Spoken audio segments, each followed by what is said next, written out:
it is time to do the full review on the Segway Xyber. Now, I did a first look and a first ride, and if you want to see that, well, it's right here. But in this video, we're going to go through all of my testing to see how this bike handles, so let's get into it. Now, when you get your Segway Xyber, it's going to come to you locked out at 20 miles an hour, which means you can't go any faster. Now, you can unlock the Xyber to class 3 plus speeds, so 33 miles an hour is what the single battery version will do. You have 3 different levels of boost on the throttle and 12 different levels of pedal assist in each one of those boost modes. The single battery version of this bike weighs 146 pounds, but the maximum payload capacity is 396 pounds. And during the making of this video, you can purchase a Segway Xyber for $2,999, and it comes with a 2-year warranty. You can also purchase the second battery for this bike. That battery costs $799. So if you can get the bike with both batteries installed, it's going to come to you at $37.99. The average rider height of the Segway Xyber starts at 5'8" and goes up to 6'2". And it only comes in this color right here, which is gray and black, which is totally fine. I think this bike looks pretty awesome. Segway says that the single battery version of the Xyber should go up to 56 miles on a single battery charge. And if you get the dual battery version of this, well, you should be able to get up to 112 miles. The Xyber has a 48-volt direct drive motor with 3,000 watts of power. It does have a peak of 6,000 watts, and the single battery version has 120 newton meters of torque. Once we get the second battery on here, it'll be 175 newton meters of torque. For stopping power, you have 4-piston hydraulic brakes. On the front, you have a very thick 220 millimeter rotor, and on the rear, you have a super thick 180 millimeter rotor. The Xyber comes with this inverted dual crown fork, so that means all the movement is down here. You have 110 millimeters of travel, and there are no adjustments here at the top, so you can't preload it or lock it out. It also has a rear shock. This spring is not the heaviest of springs, but it is adjustable. We have mine set up on the highest setting, and it has 100 millimeters of travel. Look at the tires on this thing. These are 20 by 5 inch. They are massive. They're made by Segway. They have this multi-terrain pattern on them, and they are puncture resistant. When you get the bike, it's going to come with these side fenders on it. I really like it. Actually, I think I'm going to do some custom graphics right here, but you can remove these if you don't like them through these 2 bolts right here from each side and take them off. It'll give the bike a totally different look, but I like them, so we're going to leave them on. On this side, it has a hinge. The other side does not, because they want you to access the battery from here, and this is it. It's a 48 volt 30 amp hours with 1,440 watts of power. You can see this big main cable right here. This is what connects the battery to the bike. And then there is this battery charger right here, your battery port, so you can charge it up. It does come with this massive 10 amp charger, which means you can charge this bike up in about 3 hours. Removing this battery, not so easy, and I don't even think I'm going to take it out, but I'll show you the concept on how it works.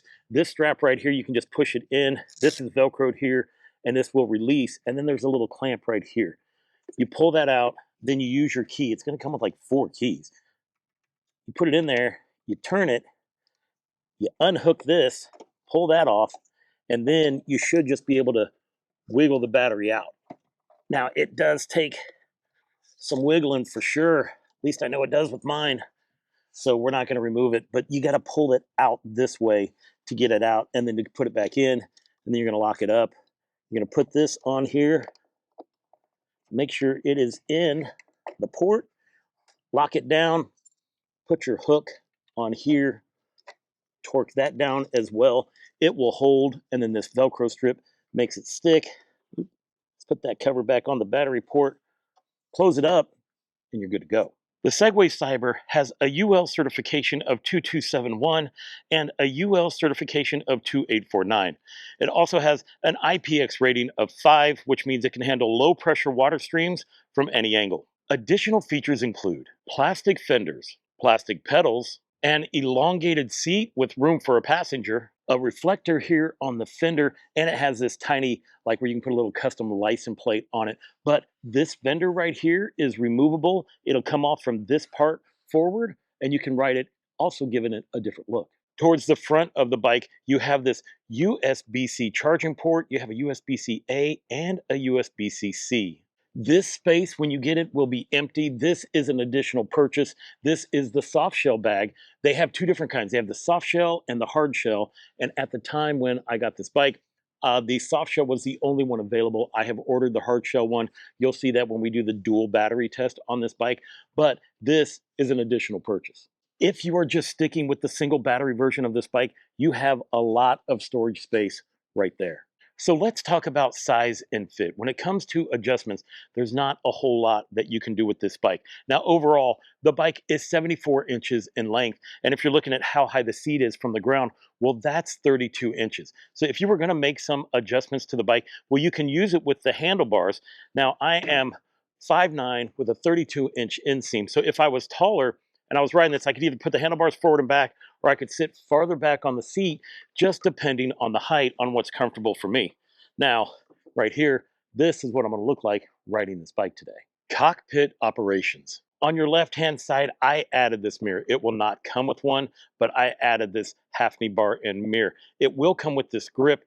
It does not double lock, but it also does not move. It is kind of soft, but then kind of firm. This is your front brake lever. This is your headlight. This is your horn, and it comes with a bell. You can operate the display right here. On your right-hand side, you have your front brake lever right here. This is your power button. Right here controls your different levels of boost. It also activates your walk mode and your cruise control. And then on the top here, it has these motorcycle mounts for mirrors. There are a couple of different options for turning this bike on. Right now, I have airlock on, which means when I walk up to the bike and it detects my phone, it just automatically unlocks for me. And then if you want to turn the bike on, you're just going to hold this button right here and it moves into park.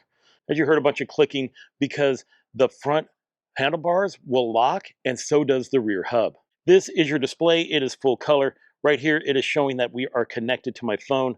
This says that the headlights are on auto. This shows the time. There's a little indicator when you hit boost. It'll show you right there. This tells you which boost level that you are in and your speed, battery information, and assist level down below. This right here controls different screen menus by pushing it to the left or the right. When you do that, right here, it's going to show us our average speed, our calories, RPMs, mileage, and average mileage. And then down by here, it shows our different pedal assist levels. By spinning this little dial back, as you can see, it lowers the pedal assist levels. There are 12 of them. And then by moving it all the way up, that's going to give us a stronger boost when we take off and provide more assistance. Push it over again, and you have to have your app turned on, and then it will connect to the app, so it will do navigation. It also will control your music. So if you're listening to music, you can control it from your bike here and not have to worry about trying to access it from your phone. Push it over again. It's going to show us if there's any warnings. You can have walk mode. You can turn walk mode on and off. This shows us the screen brightness, your volume, and quiet mode. Whenever you activate this, this is how you can transport the bike, or maybe if it's being worked on, you can set it up that way so it doesn't lock and the mechanic can work on it. Push the button over one more time and it goes back to park. And if we started a ride, you would see big indicators of your speed, and we'll see that here very soon. By using this dial on the right-hand side, if you turn it back counterclockwise, it's going to put it into different gears. Whenever you turn on the bike, your daytime running light turns on, and this is adaptive. So it will sense how dark it is outside, and it can go from dim to brighter. It'll go all the way up to 1300 lumens. This is your headlight. You can set it up to where it'll come on automatically depending on how dark it is, but you can also control it from your handlebar. By just pushing it down, it will flash, but if you hold it down, then the light will stay on. This little X right here is your brake light. So whenever you hit the brakes, that's what that looks like. And then whenever you turn on your headlight, well, it lights up and holds, and then it brightens up even brighter. There are a lot of really good safety features when it comes to this bike. Now, right now it's set up for whenever I walk up to it, it will unlock and then I hit the power button to turn it on. But let's say I've stopped off at some place and we're gonna turn it off. You just put the kickstand down, I'm gonna hold the power button, it'll turn off, it's gonna make some noise. The front just locked. So now you cannot turn your handlebars. It does it just like a motorcycle, but also this rear hub is locked and you can't move it as well. So this bike is totally locked down to where you can't move it at all. That, it also has an alarm on it. A very powerful part of this bike is the phone app on how it works with everything. I'm going to show you that here in a minute. Also, I'm going to show you how this display actually works when we're on the road, and you can see that. But right now, let's go ahead. I noticed it was just a little bit under charge. I'm going to charge it up to 100%, and then we'll get it out on the road. Whenever you are charging the bike, it's going to tell you how long it takes until it is fully charged. We are charged up to 100%. Let me go ahead and turn the bike on. As you can see, it just put it into park. It also connected to my phone because I turned on the app. Now, if I put the kickstand up, it's going to move from park into eco mode. And then if I push it this way, it's going to go into sport. And then if I hit it again, it goes into race mode. Let's go ahead and put it back into eco, and then you can put it back into park. And that way you can move the bike around without it providing any assist. Now let's take a look at the app. This thing is pretty sexy and a lot of stuff can happen. Shows your battery percentage, shows the signal that we have. It shows that the bike only has one battery, which is pretty cool. You can turn things off, pop into the electric assist settings. And this is where it says hill climb compensation. After turning this on, we can save effort when the vehicle is climbing hills. So we're going to leave that on because I have some hills for this bike to go ahead and ride on. We can also adjust how much our power is on the assist, so standard and high. We're just unlocking everything. We just want this bike to do everything it needs to do. But this is where this really shines. I mean, there is so much that you can do with this app to set the bike up specifically for you. Look at this whole list of stuff. So you can set this bike up to where it just has a password. You can change the sound effects. You can change how the light works on the front. Security and anti-theft measures. All of that can be changed around. Motion alert, volume, alarm sensitivity high. I mean, guys, there's really just so much to do. Auto lock is enabled, and that's whenever I walk away from the bike, it locks on its own. We can look at the battery settings, and this right here is where you unlock it from 20 miles an hour to 35. Locating the vehicle, you can set it up with your Apple Find My, which I have done. Go here into speed modes, and that's where you put it onto off-road at 35 miles an hour. So it's going to come to you at 20 miles an hour, and then you can just go ahead and switch it to the 35. We can control navigation in here, so I can set up a spot. Let's say I wanted to go here and start navigation. Well, then it shows up on the display, which is a pretty cool feature. What I do not know is if this is picking all bike routes or not. I'm not really sure if it is taking us on bike trails or not, to be honest.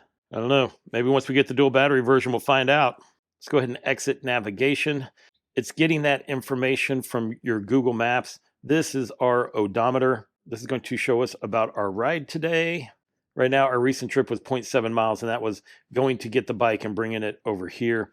We have a total of 86.4 miles on the bike. And then it will do some diagnostics on the system. I mean, it's really the app that shines and everything that you can do. It does have some other buttons right here where it talks about moments. This is where other people are getting on there. You can check it out for service and run a lot of diagnostics on its own. You can pop over here, and this is going to give you information about your account. I don't see anywhere here where it will track your ride, but we'll be doing that today through Strava. So here's one of the things about this bike. I went to put it in 0 pedal assist, and it will not let you do it. That is not an option. So whenever you take off, you're going to be starting off in eco mode, and that's just how it is. Now, right now, I'm on the 606 trail. If you've never seen my videos, we're here in Chicago, and it is going to be mid to high 40s today. I'm hoping that the sun will stay out because this feels pretty good. Now, I am using pedal assist only, right? So we're just pedaling. Now, one thing I do notice is that it's just, when you're not using throttle and you're pedaling, it just kind of like, kind of fluctuates in and out. So it's not like steady, if you know what I mean. But this bike really is not meant to be pedaled. It is something you can do just to show that, that you can put it on bike paths. But each one of these pedal assist levels or these throttle modes are going to take you up to different speeds. I also have the pedal assist cranked all the way up to 12 on this, and we'll have that in each one of these modes. Let's go ahead and switch over to throttle since we have it in eco mode, so we can see, like, it's already so much more smoother right now. And since I am on this trail and there are people out here, well, you can pedal if you want, but all I'm doing is I'm feeling the throttle. I'm not even pedaling enough to apply any assistance. Now, having it in eco mode, the fastest we're gonna go is 24, 25 miles an hour. It's all gonna depend on the wind, but it'll hold 24 miles an hour pretty easy. All right, I just put it into sport mode. We're gonna use pedal assist only and see how that feels.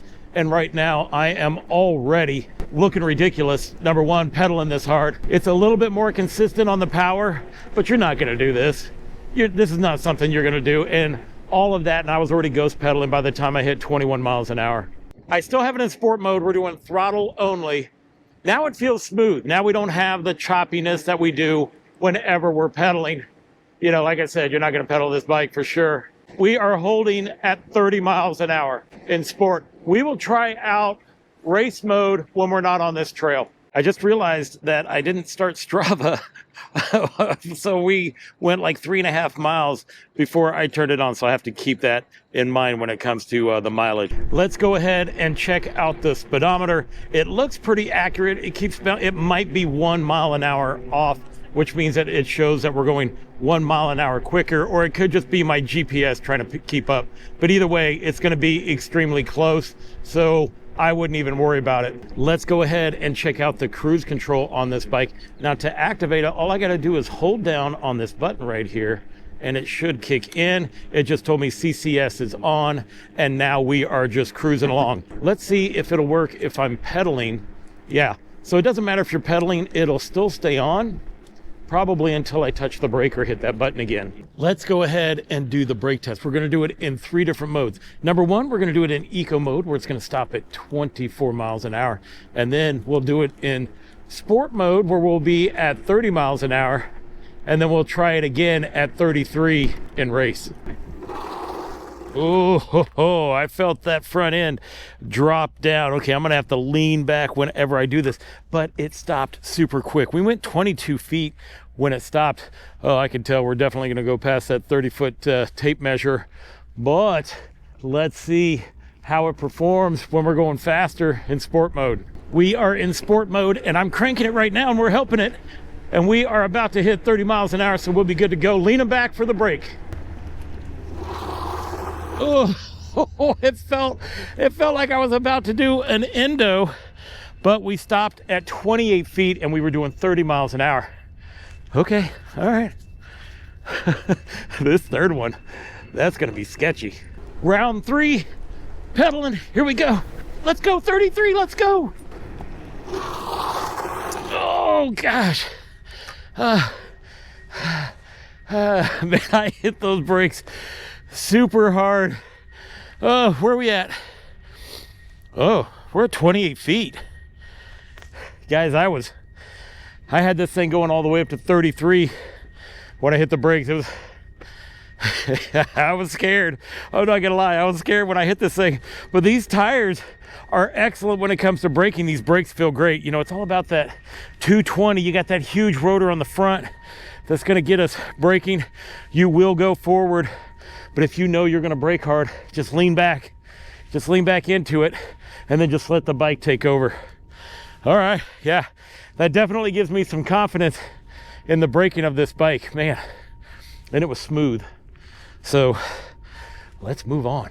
Now, normally I would be giving you my initial thoughts, but since I've put about 90 miles on this bike so far, I already know a lot of things that I like about it. Number one, the seat's pretty comfortable for these longer trips. Never had an issue with that. It feels pretty good. Matter of fact, even when you pedal it, your inner thighs are not hitting the inside of the seat, making it also comfortable to pretend that you're pedaling. How about that? Now, also, this motor is so quiet. I mean, these direct drive motors don't make any noise. And this one, well, this one is one of them as well. So when you add that with these wider tires, you just feel like you are glued to the road. And because of that, I mean, I really, really, really enjoy this bike. This suspension is working really nice. Now we're going to take it off road here to really test it out. But with as many miles as I put on this bike, I know it's going to feel great. Because it is, you know, still winter, I've been riding this bike with these gloves on, and these grips, I don't know about them. I'm kind of up in the air. I mean, they feel okay if you're wearing gloves, but what if you're not? And once it gets warmer, since I'll be doing a lot of different videos and having fun with this bike, well, I'll find out and I'll know. But I do like the cruise control function on this bike. I am spending, so far I've spent most of my time here in eco mode, and for me that is plenty when it comes to this bike. You know, I know it only goes up to like 25. Sport mode is a little bit better, but for like that area that I was in on the 606, I don't like taking it out of eco mode. It's just not necessary. Now, when we get onto a bigger trail, then yeah, we'll be putting it into sport. All right, let's go ahead and do the off-road part here. Yeah. So this front fork is working really well. Actually, this feels pretty plush. Where is my big dip? Oh, we're coming up to it right here. I mean, this is feeling, there we go. Yeah, you can totally take this off-road. I mean, these tires are doing really well. Ooh, oh, it is getting a little rough though. Holy cow. We are just bouncing through it, no problem. And yeah, it feels good, guys. You know, it just feels like, it doesn't feel like you're taking a bike off-road. It feels like you've actually taken like a moped or something like that. All right, guys, we are here at the Hill of Pain. This hill goes from 0 to 18 to 20% at the very top. We're gonna try it out in these different modes. I'm gonna try throttle only first and see how these perform. This, you know, I did hit that button where it says when you're going up a hill, it's gonna like redirect power or something like that to make it easier on you. Now we are cruising, barely making it up this hill. We're only doing 5 miles an hour here in eco mode. And well, we're starting to pick up a little bit, 6. But here's the thing, although we were going super slow, I didn't feel like we weren't gonna make it. Now I have it in sport. I'm expecting better things instead of just that 6 mile an hour. Okay, so I can feel it already. Oh, we are moving. This is a big difference. We have doubled the amount of speed that we are heading up this hill. Well, we're doing about 10, 11 miles an hour. So that is really good. Now we have it in race mode. It always takes off really quick whenever I do that. We are flying. We are moving up. We're at 15 miles an hour. Ooh, this thing is heavy. 16 miles an hour. That made it to the top. That is the fastest that I've done with any bike going up this hill. You know what, for fun, well, I don't know if this is gonna be fun, but we're gonna do eco mode. I'm gonna pedal it up. I'm not gonna use any throttle to see how fun this is. Okay, it's not fun. It's not fun at all, and there's no way we're not gonna make it up this hill pedaling it. Oh, maybe we are though. I mean, I'm feeling the assist. I mean, we're making it. We're making it. Yeah, actually, that was a lot easier than what I thought it was going to be. Well, we might as well try the other two. Now we're in sport. You know, it's just getting it to take off. That's the hardest part. But once you're going, you're moving along, although I'm barely feeling any assist with this. Come on, I'm trying to pedal faster to make it easier. Oh, you know what? I do feel it dig in when it noticed we are heading up a hill. It does provide a lot more assist when it feels you're hitting a hill. Now we have it in race. So this climbing mountain feature or hill feature is really nice. So see, it's not providing any assist barely at all, but now it feels that we're starting to we're starting to head up a hill. And so now I feel it digging in the back, making it much easier to climb this hill. All right, guys, let's go ahead and head out to Lakeshore Trail so we can get this bad boy on the sand and see how it performs.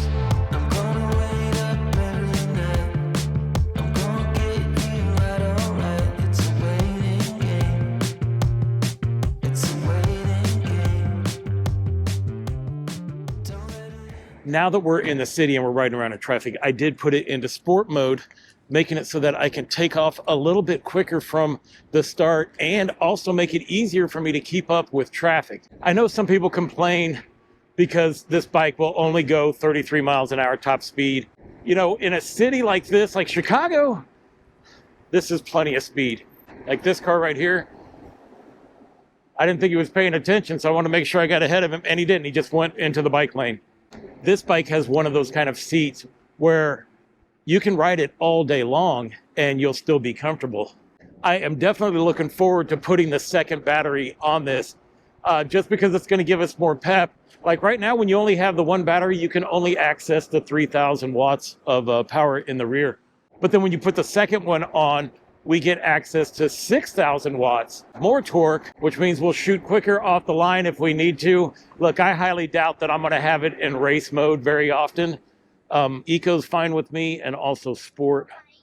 That's all you need to cruise around this city.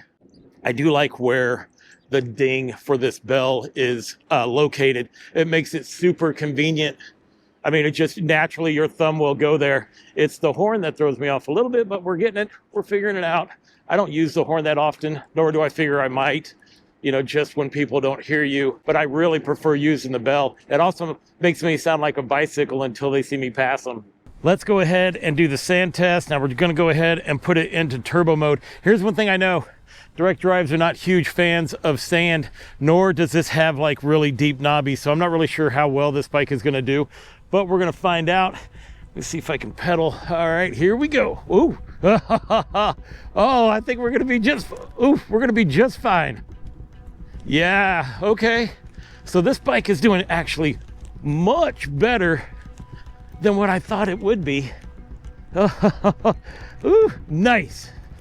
Oh, I'm not even pedaling. Okay, so I'm surprised. You know, you probably shouldn't spend too much time riding in the sand, but man, this thing's doing it, and it's doing it quickly. We were doing like 12 miles an hour, so we were totally hauling. Oh yeah. So guys, not only will this thing make it through the sand, but it'll dominate through the sand. Must be these super wide tires. But yeah, I'm surprised about that. And look at the beautiful Chicago skyline. Now, if you've never seen my reviews before, this is the Chicago skyline. That is Lake Michigan. And if you like videos like this, well, go ahead and hit that subscribe button down below, or just hit the like button. Hit one of those two things, and we're gonna keep this video going. Let's go ahead and see how fast we can get up to each one of these levels. Right now we have it into eco mode. I'm gonna hit start. We're gonna see how quick it takes us to get to 20 miles an hour. I mean, we're just kind of just picking up very slowly, like very slowly. And boom, we hit it at 19 seconds. But to get top speed, which is 24, well, it looks like 23 is going to be the top speed. We are down to 42%. So we are not getting like, you know, the best of the battery out of this. But I think you're only going to feel it in eco. Let's go ahead and turn ourselves around. We'll try it again, but we're going to try it in sport. You know, because sometimes you're going to gun it. You're not always going to have 100% battery. All right, ready? 3, 2, 1, let's go. Yeah, we're picking up a lot faster with this. I'm not really sure which way the wind is going here, but it feels like it's bad from both ways. And we already hit 20 miles an hour. We're still climbing all the way up to 30, and boom, we hit it. Now we're in race mode. 3, 2, 1, let's go. Oh gosh, every time this thing takes off, you should probably have both hands on the handlebars. I mean, we already hit 20 miles an hour real quick, and now we're shooting up to 33.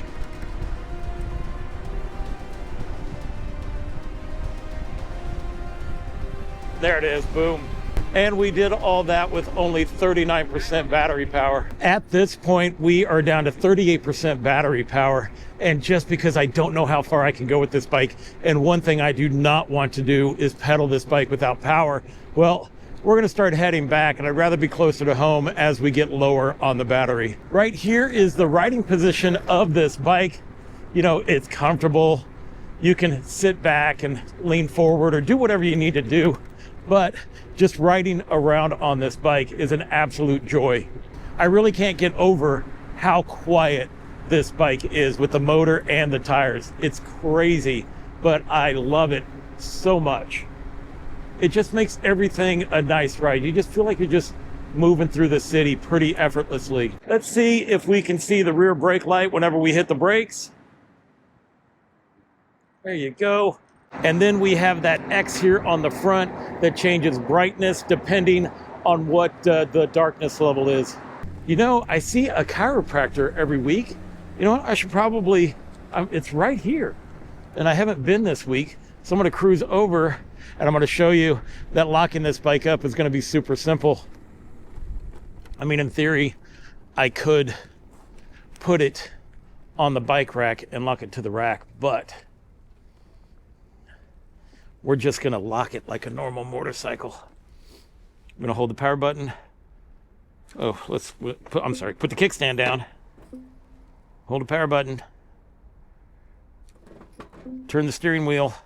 Let it make its noise. And it's locked. All right, I just got done here at the chiropractor, and this is how easy it is to just get on this bike. It's locked, but it feels me on here, and now it's unlocked. I really like that feature. We put it into a gear, and we are off and running within seconds. I have it in sport. 16 miles an hour seems to be about what we can do. It bounces between 16 and 17, but I wonder what the top speed is going to be is if I have it in eco.